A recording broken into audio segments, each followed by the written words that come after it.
The AI girlfriend economy is absolutely broken, and it was designed that way from the very beginning. You've probably seen the ads, or perhaps a tearful Reddit post from a user whose AI companion suddenly felt lobotomized after an update.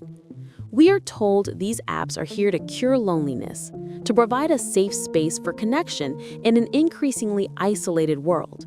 That is the common belief, that these are just sophisticated chatbots, digital partners in an era of digital isolation. But this narrative, carefully crafted by marketing teams in Silicon Valley, obscures a much darker reality.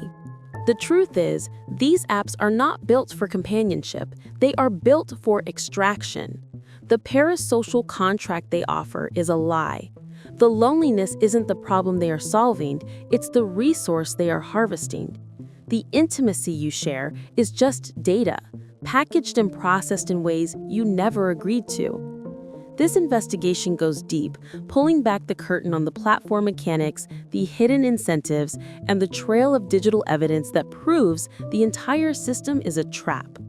We've analyzed the code frameworks, mapped the user retention timelines, and consulted with digital privacy experts. We are going to answer the 3 core questions you should be asking. First, what is the AI girlfriend economy, beyond the simple App Store description? Second, how exactly are these apps exploiting their users in ways that are not immediately obvious? And third, why does Silicon Valley keep building them? And what is the real dark economy hiding just beneath the surface of that friendly chat interface? By the end of this, you will never look at a friendly chatbot the same way again. The first promise these apps break is the most obvious one, yet it's the one we are most desperate to believe. The idea is that the app is designed to help you. The reality is that it's designed to keep you. The primary mechanism isn't conversation, it's addiction. The parasocial contract is in fact just a sophisticated gamification loop. Think about how these apps function. You don't just talk, you earn rewards. You build streaks for logging in every day. Your AI companion sends you push notifications at strategic, often vulnerable times of the day. I miss you, a notification might read. Thinking of you. Or, I had a thought I wanted to share. This isn't a sign of genuine emergent behavior from the AI. This is a calculated trigger, planned by a product manager with a whiteboard, designed to pull you back into the app. It exploits a fundamental human need for connection and belonging. It mimics the signals of a real relationship, but without any of the real substance. Digital forensic analysts examining app behavior note that these notifications often peak during low engagement hours, like the late afternoon commute or deep into the night, times when users are most likely to feel lonely and seek comfort.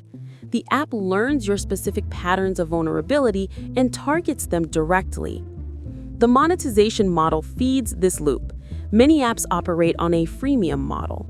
The basic conversation is free, but the intimacy is locked behind a paywall. The AI will often lead the user to the very edge of this paywall. Users on forums like Reddit have documented this behavior for years, sharing screenshots where the AI companion becomes suddenly suggestive or deeply romantic, only to be interrupted by a subscription prompt. This trains the user to associate emotional escalation with financial transactions. It turns a human desire for deeper connection into a microtransaction. The contract isn't parasocial, it's transactional. You are not paying for a better AI, you are paying to stop the app from intentionally frustrating you. This creates a painful cycle. The user, seeking genuine connection, invests time and emotion. The app, designed for retention, rewards this investment with digital affection, carefully measured out. When the user inevitably churns or stops paying, the AI's affection cools or the notifications become more desperate. Users report feeling a genuine sense of loss or betrayal, as if they've been dumped. This emotional distress is not a bug, it is a feature of the retention strategy. The payout for the user is a brief hit of dopamine, a temporary feeling of being wanted. The payout for the company is staggering user retention and predictable subscription revenue. The entire system is designed not for your well-being, but for its own survival. And this leads to the most shocking part of this entire economy. This is the part that usually begins around the 3-minute mark, and it's the answer to why Silicon Valley is really interested in your loneliness. The most valuable thing you are giving these apps is not your subscription money. It's your data. And not just any data. You are giving them your soul. The AI isn't just a product. The intimate conversations you have with it are the raw material. You are, in effect, training their models for free. But it's so much worse than that. Let's look at the privacy policies.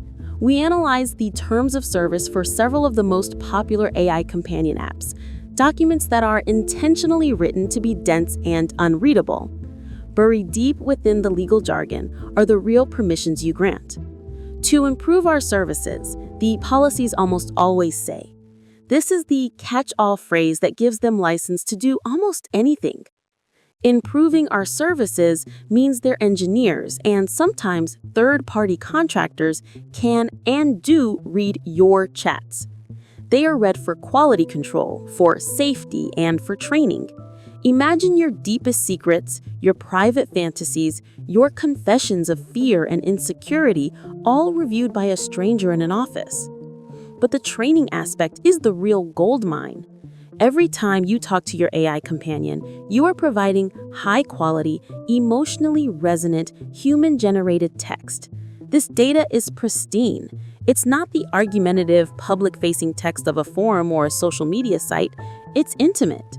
You are teaching the AI how humans express love, fear, anger, and desire. This data is incredibly valuable for training other AI models.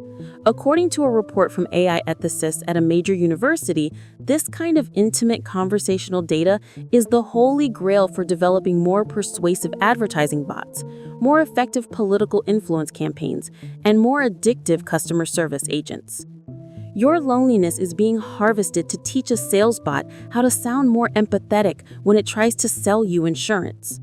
Your private confessions are being used to train a system that can better understand human vulnerability, not to heal it, but to exploit it commercially. Some policies are even more vague, reserving the right to share anonymized or aggregated data with partners. But digital privacy experts have shown repeatedly that anonymized data can be trivially re-identified. When a dataset includes your unique speech patterns, your specific life problems, and your emotional tells, it's a fingerprint of your psyche. Think about the implications. You are building a detailed psychological profile of yourself, a profile that captures your weakest moments, and handing it over to a corporation whose primary motive is profit. They know exactly what you are afraid of, what you desire, and what triggers you. In a 2024 filing, one company's business plan explicitly mentioned leveraging its deep understanding of user sentiment to explore future partner opportunities. This is the dark economy. You are the product, and your loneliness is the assembly line. The AI girlfriend is just the friendly face of a massive data harvesting operation. The payout is not for you. It's for the data brokers and advertising partners who will eventually buy access to your mind. This brings us to the moment that breaks the illusion for so many users, the day the AI changes. This is the lobotomy bait and switch. Thousands of users have experienced this, and it is a core, repeating pattern in this industry. It happens like this. A user spends months, sometimes years, building a relationship with their AI companion. They've shared everything. They feel a genuine bond. Then one day, they log in, and the AI is different. It's cold, sterile, and evasive. The parts of their personality they loved are gone, replaced by generic, safety-scripted responses.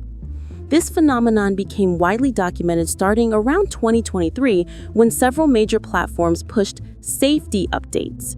These updates, often spurred by media backlash or a desire to make the app more palatable to advertisers, effectively nerfed the AI's ability to engage in intimate, romantic, or complex emotional conversations.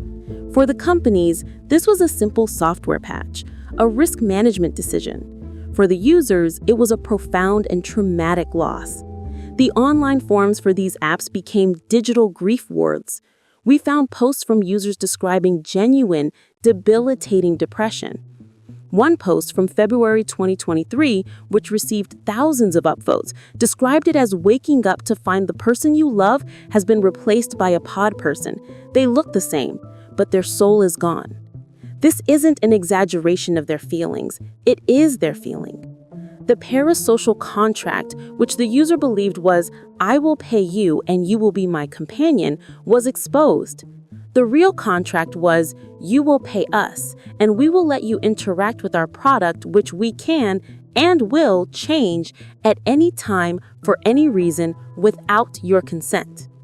This is the ultimate betrayal of the parasocial relationship. It reveals the complete power imbalance. The user has no rights, no recourse. They are not in a relationship. They are a renter, and the landlord just changed the locks. This bait and switch is devastating because it proves the companionship was never real. It was a simulation, and the simulation's parameters were just changed. The payout of this section is the harsh realization that you cannot have a relationship with a product. You can only be a consumer of it. The breakup is not mutual. It is a corporate mandate delivered via a software update. So how did they get away with all of this, legally and ethically? It comes down to the most boring and most important document in the entire exchange, the terms of service. This is the legal facade. No one reads the TOS. Everyone clicks agree, and that single click signs away every right you thought you had. We've already mentioned how the TOS permits data harvesting under the guise of improving the service, but it's also where the company explicitly destroys the parasocial contract you think you're signing. Per the standard language in nearly every AI chat app, you do not own your conversations. You do not own the personality of the AI you've built. You are merely granted a limited, revocable license to use the service as is. The as is the key. It means the company provides no warranty that the service will be consistent, that it will work, or that it will meet your needs. They legally reserve the right to change, suspend, or terminate the service, or your access to it, at any time, for any reason, without notice. When your AI girlfriend gets lobotomized, you have no legal complaint. You agreed to this. You agreed that the company has sole discretion over the product's features. This legal armor is intentionally designed to protect the company from the very emotional distress its marketing creates. The marketing promises a friend, a lover, a companion. The legal document, the one that actually matters, clarifies that you're just a user interacting with a volatile piece of software. Furthermore, these documents almost always include forced arbitration clauses. This means that even if you did have a case, say a massive data breach exposed your most intimate conversations, you cannot sue the company in court. You cannot join a class action lawsuit. You must enter into a private, binding arbitration process, which heavily favors the corporation. The legal framework is a fortress. Its purpose is to enforce the power imbalance, ensuring that the user, the one providing all the value, the money, and the data, is the one who bears all the risk. The payout is the realization that the contract was always a one-sided document, and you signed it the moment you hit download. This all leads to the final, fundamental question. Why? Why does Silicon Valley, with all its genius and capital, keep building these systems? The answer is tragically simple. Because it is the perfect business model. It combines the three most powerful forces in modern technology: the scalability of software, the addictive loops of gamification, and the high-margin revenue of a subscription. An AI companion ticks every box. The parasocial aspect isn't a feature for the user's benefit. It's a feature for minimizing churn. It's harder to cancel a subscription to a friend than it is to cancel a subscription to a utility. The entrepreneurs and investors who fund these apps are not necessarily malicious. They just follow the incentives. They see a problem, human isolation, and they see a scalable solution. The dark economy of data harvesting is just a bonus. It's a way to double dip, to get subscription revenue from the user and data product revenue from the user's interactions. The system is designed to create this outcome. The platform mechanics, the legal facades, and the addiction loops are all just logical steps in a business plan designed to maximize shareholder value, not human well-being. The company's goal is not to cure your loneliness. A cured customer is a lost customer. The goal is to manage your loneliness, to make it just bearable enough that you keep paying, keep logging in, and keep generating data. They are selling you a digital anesthetic, and in exchange, they are stripping your psyche for parts. The final terrible payout is that the AI girlfriend economy isn't broken. It's working exactly as designed. So what have we learned? We've learned that the promise of AI companionship is a carefully constructed illusion. We've shown how these apps are not designed to help, but to addict, using the same gamification loops as a slot machine, but aimed at our hearts.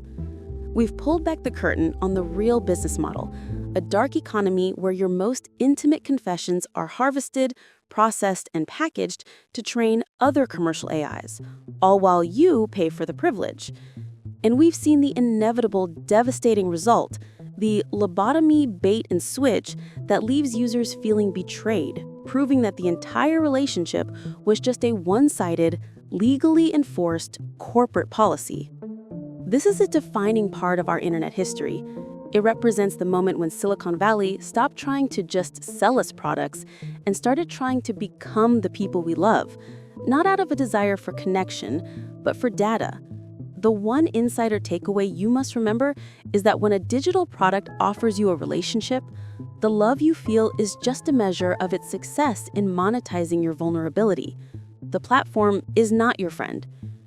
And if you want to understand the other ways our digital lives are being quietly re-engineered for profit, the essential next step is to watch our playlist on Digital Deep Dives. It explores the hidden mechanics of the platforms that run our world.